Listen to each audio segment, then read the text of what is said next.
Salut à tous, bienvenue dans Ciné, Série et Compagnie. Ciné, Série et Compagnie, placé sous le signe de la passion, de l'engagement, avec des personnalités qui vont vous faire vibrer. Ariane Ascaride, Laura Smet ou encore Jean Dujardin, qui fait son grand retour au cœur du cinéma français après son aventure américaine auprès de Martin Scorsese et George Clooney. Un retour dans un film magistral signé Cédric Jiménez, La French, où Dujardin affronte son grand ami à la ville, Gilles Lelouch. Attention, ça va déménager dans l'extra interview avec un musicien aussi connu pour ses riffs de guitare que pour ses cheveux. Je veux bien entendu parler de Slash. Slash de Guns N' Roses nous confiera sa prédilection pour le cinéma d'horreur. Enfin, dans le screen parfait, la leçon de mise en scène est signée par un réalisateur oscarisé, s'il vous plaît, Michel Hazanavicius. Après The Artist, il change radicalement de style avec un film de guerre, The Search. Mais avant cela, Isabelle Claire déclame à haute voix et avec style le meilleur de l'actu sur petit et sur grand écran, et ça c'est maintenant. Si c'est une heure, là, c'est autre chose. Yes, sir. How's everybody doing? I don't suppose you boys are unarmed. L'homme de la semaine, c'est ce bon vieux Marshall fatigué de Raylan Givens en cow-boy sur le retour. Les aventures de cet ancien député meurtrier démarré il y a 4 ans continueront dans une saison 6 dès janvier prochain. Entre polar et western, cette série découverte sur OCS se bonifie au fil du temps. Les seconds rôles se font plus riches et le scénario au long cours est toujours aussi propre. Tiens, ça t'apprendra à laisser traîner tes affaires. Lily a 25 ans. Vous êtes belle, c'est... L'émotion de la semaine est féminine et dédiée à 3 femmes. Celle de Tiens-toi droite, animée d'une même rage de survivre. Pourquoi personne ne prévient jamais personne concernant la rééducation du périnée? Une rage de survivre que Laura Smet connaît bien. Après 4 ans d'absence, elle revient pour la première fois de sa carrière dans une comédie signée Katia Lekowitz. J'avais vu son premier film, Pourquoi tu pleures, j'avais adoré. C'était un peu à la Costa Rica, un espèce de bordel mais organisé. Enfin, moi, j'ai adoré ce film. Et après, c'était l'aspect comédie aussi. J'avais envie de faire une comédie depuis longtemps. Moi qui regarde vraiment beaucoup de films, j'ai rarement vu une comédie où c'est à la fois des choses graves et à la fois des choses complètement légères où tout le monde peut se reconnaître. Parce qu'il y a les 3 cas. Il y a vraiment la travailleuse, la mère de famille et la femme que les hommes désirent. Faut communiquer, faut créer du désir. Laura joue le rôle de cette jeune fille qui a grandi trop vite et veut à tout prix faire plaisir à ses parents. Peut-être un écho à la vie de Laura, fille de Johnny Hallyday et de Nathalie Baye dans la vraie vie. Les hommes ne sont pas habitués à leurs filles qui grandissent et qui deviennent des femmes, etc. Moi, je me souviendrai toute ma vie, quand mon père m'a vu la première fois maquillée, il me dit « Mais t'as du rimel, toi? Ta mère, elle est au courant ou quoi ?» C'est ma petite fille. Merci, j'avais soif. Ah, vous en voulez? Non, ça c'est en formule.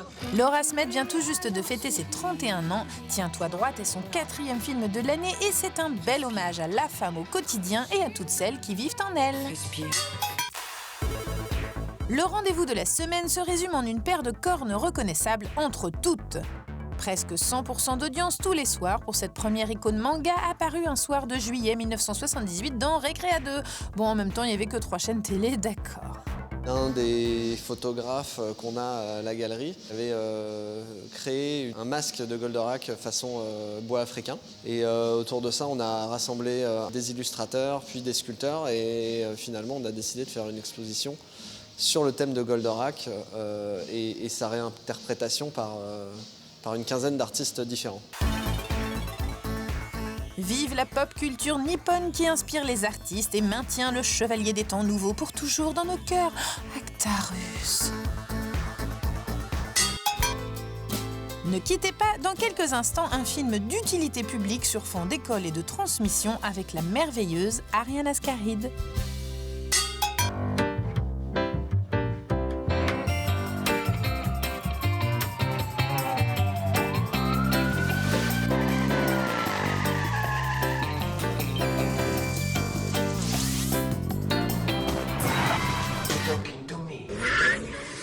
Aujourd'hui, une super interview un peu particulière. Un réalisateur talentueux, Cédric Jiménez, 2 comédiens, et quels comédiens, Jean Dujardin et Gilles Lelouch, toujours aussi complices à la ville. À l'écran, en revanche, les voici adversaires. Jean Dujardin incarne le juge Michel, Gilles Lelouch, le parrain marseillais Gaëtan Zampa. Le film, c'est la French comme French Connection, du nom de ce réseau qui domina pendant des années le trafic de drogue vers les États-Unis. Une œuvre réalisée avec maestria par Cédric Jiménez, dans laquelle les deux acteurs s'affrontent à distance. Alors, comment ces deux amis à la ville ont-ils envisagé ce bras de fer? Comment Cédric Jiménez les a-t-il fait entrer dans la peau de deux adversaires? Rencontre. C'est la French qui fait la loi. Et c'est une putain de pieuvre. Tout le monde le sait, hein. Qui dirige l'organisation, qui contrôle la cam. On va envoyer un message à Zampa, on va quand même lui dire que la fête est terminée. Qui a réuni Gilles Lelouch et Jean Dujardin ensemble au cinéma, même si cet affrontement se fait à distance? Est-ce que c'est vous deux qui aviez envie de vous retrouver sur un projet commun, ou est-ce que c'est une idée de Cédric Jiménez, ici présent?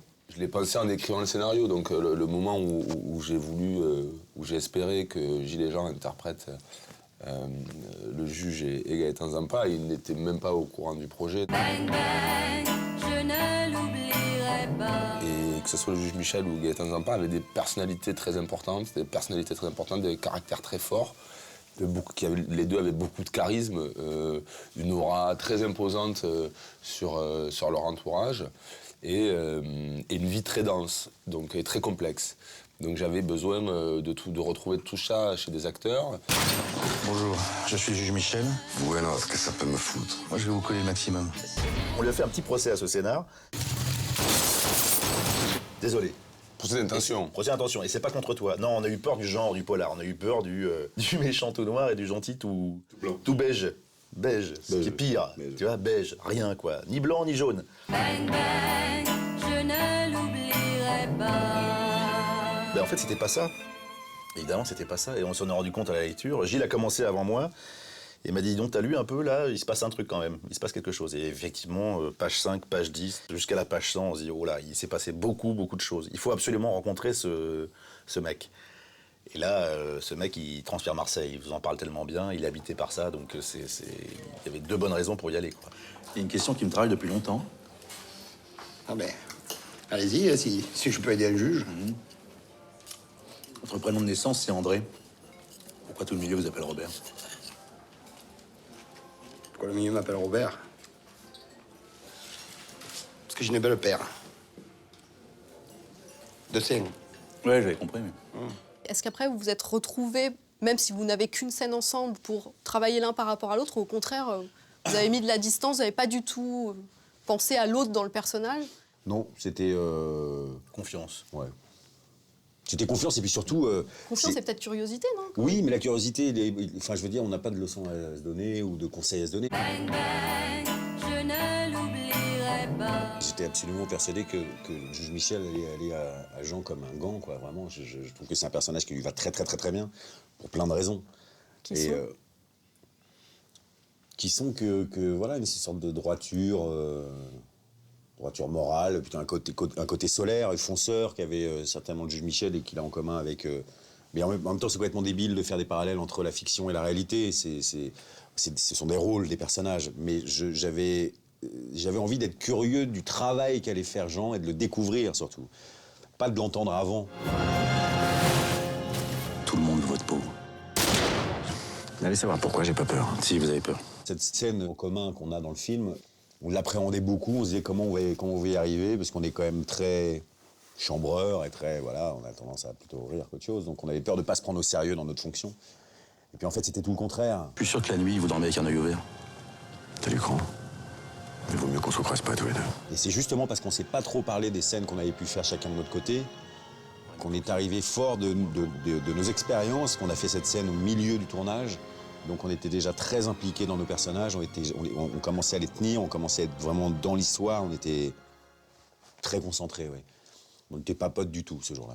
Zampa, t'as que ce mot-là à la bouche, t'es complètement obsédé. Tu vois pas ce que t'es en train de faire, Pierre? On se voit plus, on baisse plus. Je te connais, je sais exactement où t'es. Tu veux gagner la partie, c'est ça que tu veux. Non, tu veux gagner. oh, non, ça n'a rien à voir. Si, mais c'est non, exactement ça. arrête de dire n'importe quoi. Regarde ce qui se passe, Jacqueline, bordel. Regarde ce qui se passe dans la rue, regarde la cam, les toxicos. Tu voudrais quoi? Tu voudrais quoi? Que ce soit nos filles un jour? Des filles? Tu parles de des filles? Mais je rêve. Si t'arrive quelque chose un jour, hein, qu'est-ce que je vais leur dire, moi? Jean, comment on joue un homme obsédé par un autre? J'ai l'impression que c'est la qualité du scénar, ça. C'est pas quelque chose de réfléchi, hein. Moi, je pense pas beaucoup et j'y arrive bien. C'est souvent très instinctif. On suit son état mental à ce moment-là aussi. Parfois, la fatigue peut aider une certaine scène. Parfois, le fait que je sois un peu plus taquin un jour va rajouter aussi des scènes à ce personnage. Les décors ont été une aide aussi, le fait de tourner dans des décors naturels, dans un vrai palais de justice. Mais pour le corps, en fait. Et c'est là où le plan de travail était plutôt bien fait, c'est qu'il m'a mis des scènes de course, il m'a mis des scènes effectivement très physiques au départ, et ça me permettait, moi, d'habiter un peu plus le costume, quoi. Une fois que je suis bien physiquement, j'ai ressenti la pièce, je vais pouvoir travailler ensuite la profondeur.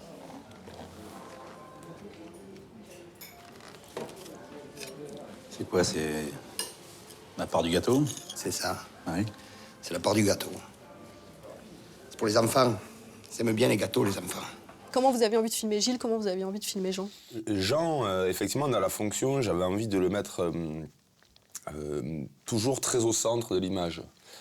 Parce que le personnage du juge il se doit de dominer la situation.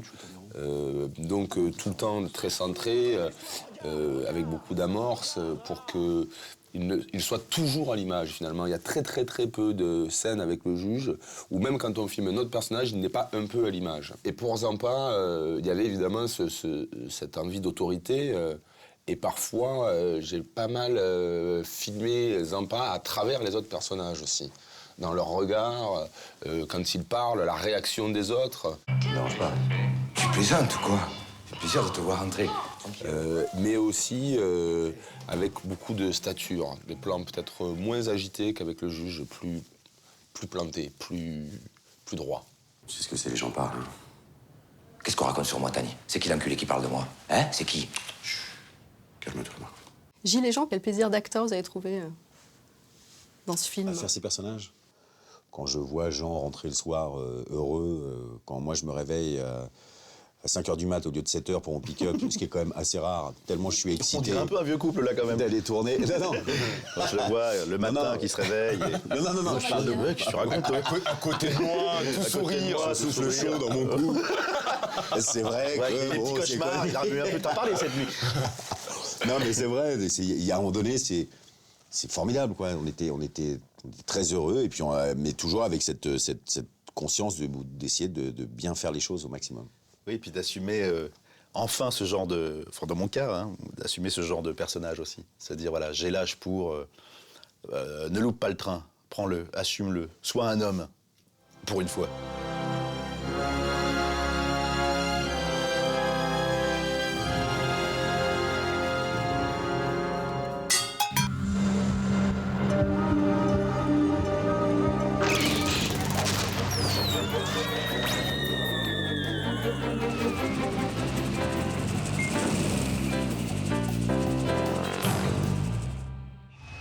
Cette semaine, dans Le Détail qui tue, les comédiens de Black Sails nous racontent comment une série de pirates peut devenir un véritable cours d'histoire. La série produite par Michael Bay est le fruit de recherches poussées de la part des scénaristes, mais aussi du cast. For me, that's the part of my job that I really like. I love kind of getting into the history of it and finding out who these people really were and finding those details, and I'm a geek, basically. Piracy, it's a dark period of history, I think. Through time, it's become romanticized into something that it really wasn't. What did you do? What was necessary? What we're really doing is, for the first time, getting away from the pirate movies that have been around for so long and going back to kind of closer to what it was more like historically. And so there is a strange kind of growing up in that. I mean, and I think for all of us, when we first got the job and looked at the show, we thought it was going to be swinging off ropes with a knife between your teeth. And then you read the script, you went, oh, it's not that. It's something much more mature and really much more interesting, I think. So yeah, it's kind of, and I think the first episode of season 1 was a great mix of that, about on one hand holding up the fantasy of, you know, sailing the seas as your own master, and then holding up the price for that on the other side. And I think it's what makes the show so interesting. I think you're going to return to that beach and seize every last ounce of gold off of it. So what's the plan? I intend to be a captain again. They did a special screening for these archaeologists who are the only people in the world to ever recover real pirate treasure. They were pirate authorities, and they'd watched this thing, and they were like huge fans. Yeah, they were like so fans. excited that they were going, finally somebody's really making something that's giving some truth to this period. And they were just saying that all the details, like the glasses that you're drinking out of, the mugs that you're drinking out of, you know, all of the kind of instruments that you're using, they're all real from that time. This is a TV show, but it's got incredibly high production values. And I think Michael Bay does bring that his name, it brings that kind of level of quality. Anyone up for a little hunting? Et la saison 2 de Black Sails, ce sera dès janvier sur OCS.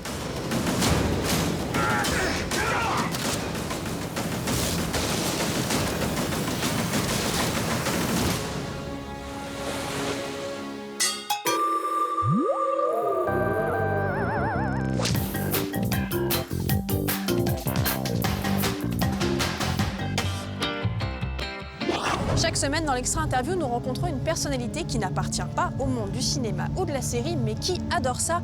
Et aujourd'hui, c'est une légende du rock qui nous accueille, le guitariste Slash.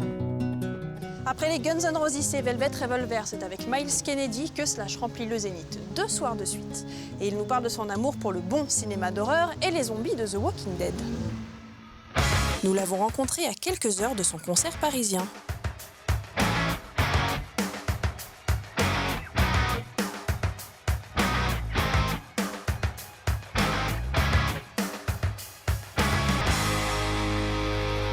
I was wondering if you remembered the first time you saw an horror movie, what you felt. Did you feel fascination or fear? How old were you? What was it? Oh shit. Well, I was a little kid. I was probably, I don't know, 4 or 5 or something like that. And it was in England, and the House That Dripped Blood, or any one of those, like the House of Roomwork, or any of those old Hammer movies. I saw a lot of those. And it didn't scare me. There was a certain adrenaline that it spoke to, but I really loved the creepiness and the art design and the makeup and all that kind of stuff. Just that whole, and that was something that was just in my DNA because I just was naturally attracted to it.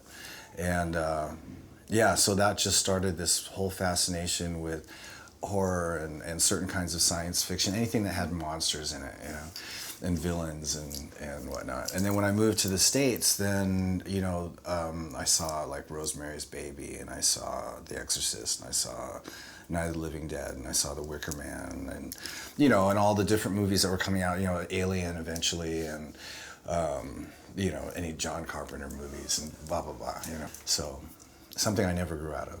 And this year is the 40th anniversary of the Texas Chainsaw Massacre.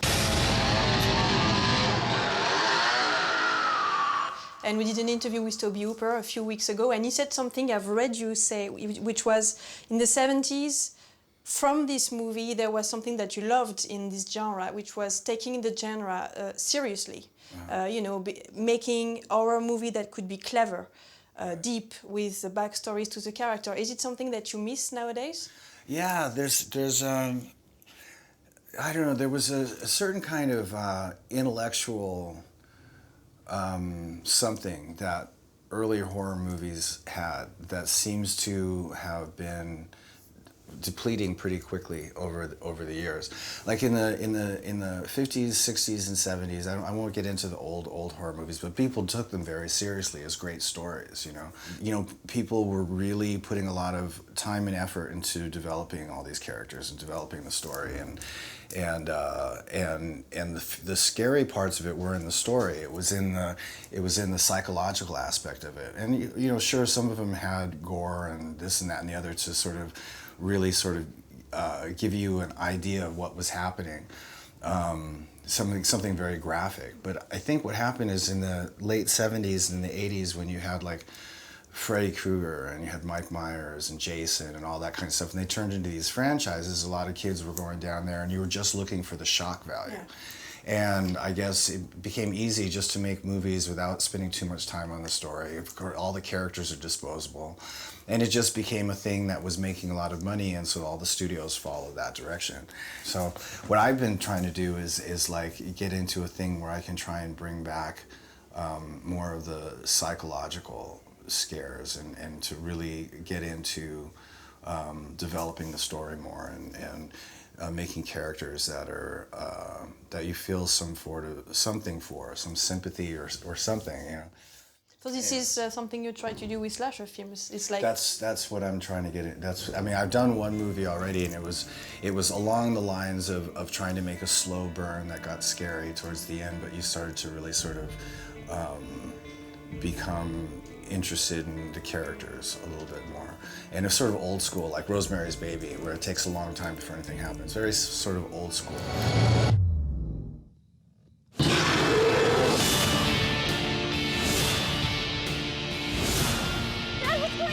Go! Get in the car! What are those? They're on every house.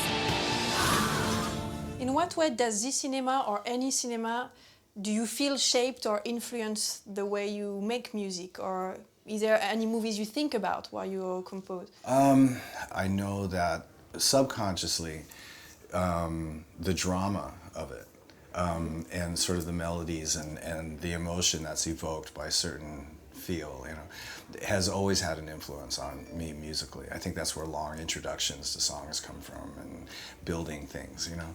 And now at this point, because I've done so much working in film and my approach is so different when I'm working to a visual than when I'm just working with the idea of a 4-minute song with a rock band.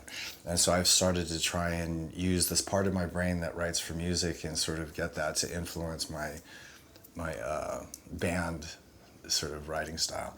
And we have a song on the new record that was sort of the result of that, which was a song called The Unholy, which was definitely influenced by scoring, you know. So it's an interesting thing. But yeah, I would say movies have had a dramatic effect on how I think musically. And you who are so, you need to have these backstories to the character. Is it one of the reasons why you're so deep into The Walking Dead? The idea of being able to follow some characters for a very long time and discover them step by step? I guess around season 3, around Halloween, I just left it on. I think they were doing like a season 3 marathon. There was a bunch of people over and I didn't feel like talking to anybody, so I just watched TV. It's the best way to alienate people is just watch TV. Yeah. And I watched The Walking Dead season 3 and it was fucking great. And so around Christmas time, they did a marathon of all the seasons up until then, first, second, third seasons. And so I TiVo'd that and I watched the first episode and I got sucked into it. And I think, you know, I love the special effects and I love what Greg Nicotero's doing with everything. But at the same time, it's not just the zombies and the special effects, it's the story. And you get really into you engaging with all these different characters. And I think that's one of the reasons why it's so successful. You've never been tempted by directing? At this point, you know, I think I'm more into trying to find all the right components and the right personnel, you know, to make the right movie. And maybe if after having produced enough movies, I might be able to sit down and go, maybe I want to direct something. But at this point, I'm really looking to meet as many people as possible and get together a good enough reputation to be able to pick and choose who I want to work with, yeah. and watch how people make movies before I actually make them. En attendant de passer à la réalisation, Slash continue la production et a un nouveau film sur le feu pour 2015.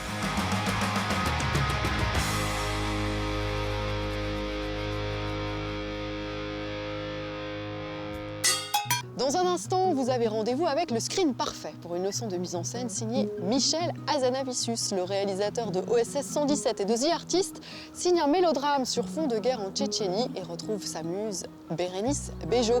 Mais tout de suite, nous, on retrouve notre égérie Isabelle Claire pour la suite de ses pépites. Si c'est une œuvre, alors là c'est autre chose. L'accroche jeune fille sous la veste, merci. Foulard, s'il vous plaît, merci. Le coup de cœur de la semaine va droit au film Les Héritiers, un long métrage inspiré d'une histoire vraie, celle d'une classe de Créteil réputée difficile qui a remporté un concours national sur la Shoah. Dans le rôle de la professeure pugnace, la comédienne Ariane Ascaride au cœur d'une mise en scène immersive et énergique. J'ai réfléchi à un projet qu'on pourrait faire tous ensemble, un concours. J'ai rencontré Anne Anglaise, le vrai professeur, une fois. Je l'ai regardée, elle, beaucoup. Puis après, je me suis jetée dans le vide. Et le premier jour, je me suis cassé la gueule. Mais parce que j'étais pas au niveau où il fallait que je sois. Et parce que j'étais très impressionnée par ces gamins. Je peux savoir ce que vous faites debout, Mélanie? J'ai pas pu valider ma carte de cantine, il va être 11h, je peux y aller? Non, fallait y penser avant. Ok, je mange comment, moi? Mais c'est pas mon problème, les autres font comment? Les règles sont les mêmes pour tout le monde. Je m'en fous de tes règles, moi. Et puis, petit à petit, voilà, elle est arrivée comme ça, Madame Guéguen. C'est meilleur ce qu'on a fait, tu peux remballer ton travail. Vous ne vous parlez pas, ça ne change pas. Pour moi, tous les plus grands comédiens sont ceux qui écoutent. C'est quand elle les a écoutés, comme cette prof les écoutait, que tout d'un coup, elle est devenue Madame Guéguen. Dites-moi, vous trouvez ça bien raisonnable de faire passer ce concours à votre seconde? J'avoue que je ne comprends pas bien la démarche. Si vous voulez que je vous dise ce que je pensais à ce moment-là, parce que c'est une scène que j'aime beaucoup, beaucoup, je le plaignais. Je le plaignais. C'est exactement ça que je jouais. Enfin, je jouais pas. C'est-à-dire que moi, mon principe, à un moment donné, il ne faut plus que je joue, je suis. Et ouais, je le plaignais. Ils ont déjà tellement de retard, alors passer ce concours... Non, moi je vois ça comme du temps perdu, puis du temps que vous pourriez consacrer à d'autres élèves qui le méritent plus. Je le plaignais. Et en même temps, avec une espèce de truc où ils pouvaient me dire ce qu'ils voulaient, je ne changerai pas. 29 communautés vivent en harmonie dans ce lycée. Et je tiens à ce que cela continue. Vous me comprenez? Je crains que oui, monsieur le proviseur. Bonsoir. Si le film est porteur d'espoir pour les professeurs et les élèves, c'est aussi un message fort sur le devoir de transmission. Il faut en parler comme des enfants. Chacun avec sa différence et avec sincérité. Et ça, je sais que vous êtes capable de le faire. On transmet toujours quelque chose avec un film, hein, que ce soit des émotions, un message, un regard sur voilà, un sujet quelconque. Ce qu'a vécu cette prof avec cette classe, j'avais très envie de le transmettre à nouveau, que ça ne s'arrête pas là. Et c'est bizarre parce que moi, j'ai beaucoup plus confiance en vous que vous n'avez confiance en vous-même. Moi, je suis un transmetteur. Mon métier à moi, c'est d'être un passeur. Un acteur, c'est ça, il prend un texte ou un scénario, il le passe à travers lui et il le donne à des gens. Eh bien, merci pour le don, Ariane. Nous aussi, on a un message à vous transmettre. Chers téléspectateurs, allez voir ce film. Nous avons fini, nous sommes allés jusqu'au bout. Vous êtes allés jusqu'au bout. Tous ensemble. Voilà. Allez, ciao!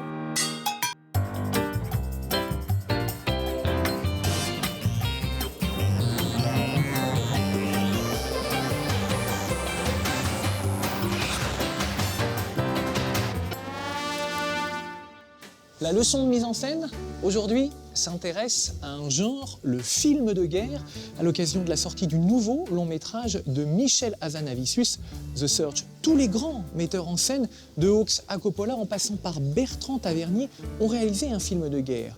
Mais l'épreuve du feu, Michel, n'est-elle pas de concilier l'horreur d'une réalité, l'ambition d'un auteur et le parti pris artistique du film?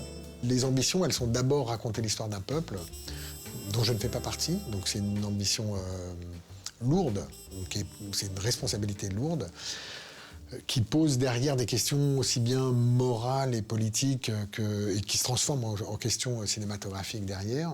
La carrière au cinéma de Michel Hazanavicius n'a pas débuté comme on le croit, avec les 2 parodies du film d'espionnage OSS 117 avec Jean Dujardin. Il a auparavant réalisé un film cocasse sur le monde des sitcoms inspiré de ses expériences à la télé. Nous sommes en 1999 et le goût du détournement est déjà présent dans son ADN, un procédé qu'il pratique depuis qu'il est étudiant dans une école d'art. Et puis, il y a eu le sacre de The Artist.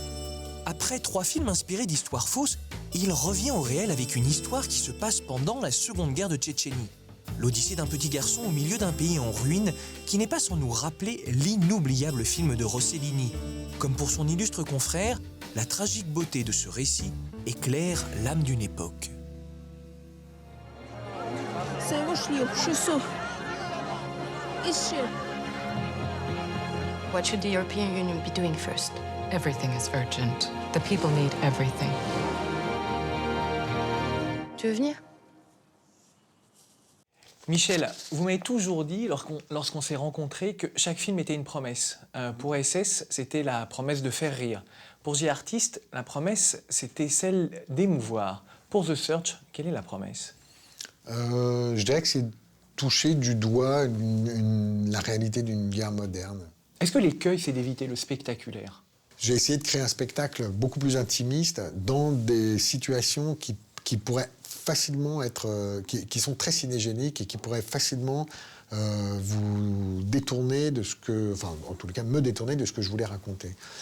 Les scènes de guerre, j'ai plein de spécialistes. J'ai des artificiers, j'ai des cascadeurs, j'ai des spécialistes de l'armée, j'ai des gens qui conduisent les tanks, etc. Du coup, enfin, je veux dire, c'est pas compliqué de prendre 4-5 caméras et de faire des plans de coupe de tout, et après de monter pour que tout ça ait la patate et tout ça. Sauf que quand vous faites ça, la nature du spectacle que vous donnez, elle est profondément guerrière.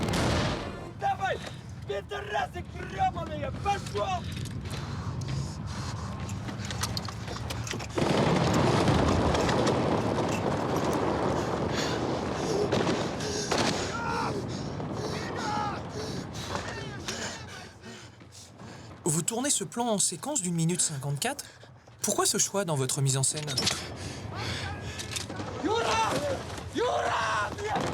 Je veux raconter la panique de ce garçon et l'effroi qu'il a la première fois qu'il tue quelqu'un. Cette scène, pour moi, raconte comment, dans le feu de l'action, ce type va tuer un innocent. Et il s'en rend compte.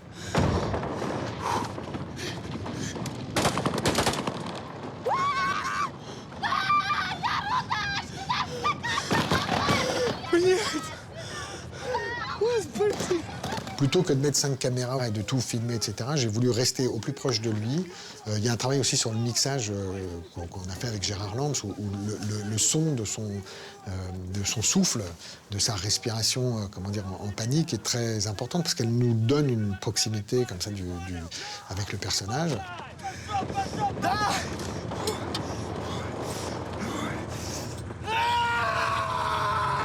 Mon propos n'est pas regarder comme j'ai réussi à défoncer des murs et regarder machin, regarder comme c'est spectaculaire. Mon propos est ce type est mort de trouille parce que ça pète de partout et que il n'y a aucun sens à ce qu'on voit. C'est-à-dire que j'aurais pu lui faire un tour entier, c'était pareil. Et d'ailleurs, concrètement, son trajet, il n'est pas extrêmement... enfin, il a une espèce de petite logique. Mais enfin, je veux dire, on ne sait pas bien ce qu'il fait. On est dans un truc qui est complètement chaotique. Et à un moment donné, je lui ai demandé de se retourner à plusieurs reprises pour se cacher, comme s'il se cachait, ce qui me permettait, moi, d'avoir des gros plans. Puis il repartait, donc j'étais derrière lui en mouvement. J'avais des différents, éléments de décor et de contexte de ce qui se passe. Et à un moment donné, il s'arrête, il est complètement en panique de ce qui se passe. On se rapproche de lui, il repart, et là, il tue quelqu'un. Là, on reste derrière lui, on comprend. L'idée, c'est que la caméra comprend à peu près en même temps que lui ce qui s'est passé. Et donc, on vient, là, pour le coup, c'est nous qui allons nous mettre face à lui. C'est plus lui qui se retourne. On va se mettre face à lui. On va le rechercher. À ce moment-là, il y a le capitaine qui le ramène et il va finir au milieu des autres soldats à repartir au combat. Voilà la boucle.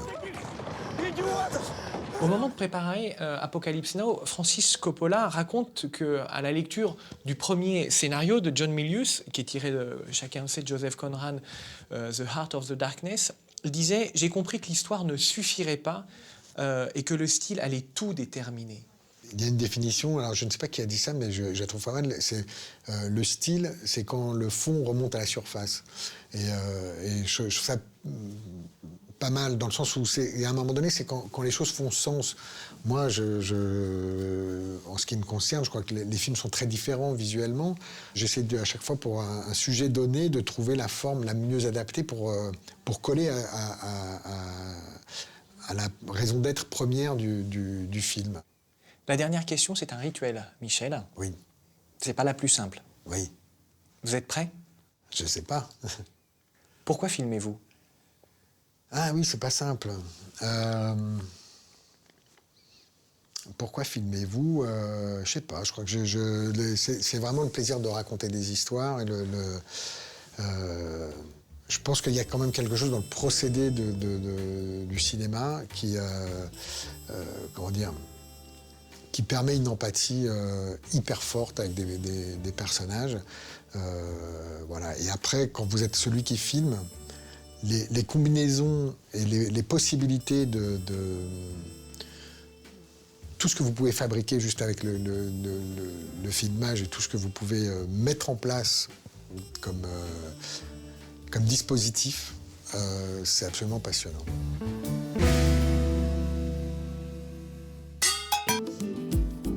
Ciné, série et compagnie, c'est tout pour aujourd'hui. Vous pouvez revoir cette émission et les précédentes sur CSGO YouTube ou encore Dailymotion. La semaine prochaine, on se retrouve pour de nouvelles aventures. Un épisode qu'on vous promet rieur, gourmand et émouvant. Salut! C'est du supra multicam là, ça plaisante pas. Vous en faites un peu beaucoup, je trouve. C'est ça. Ça marche. Vous crânez. Ça marche pas.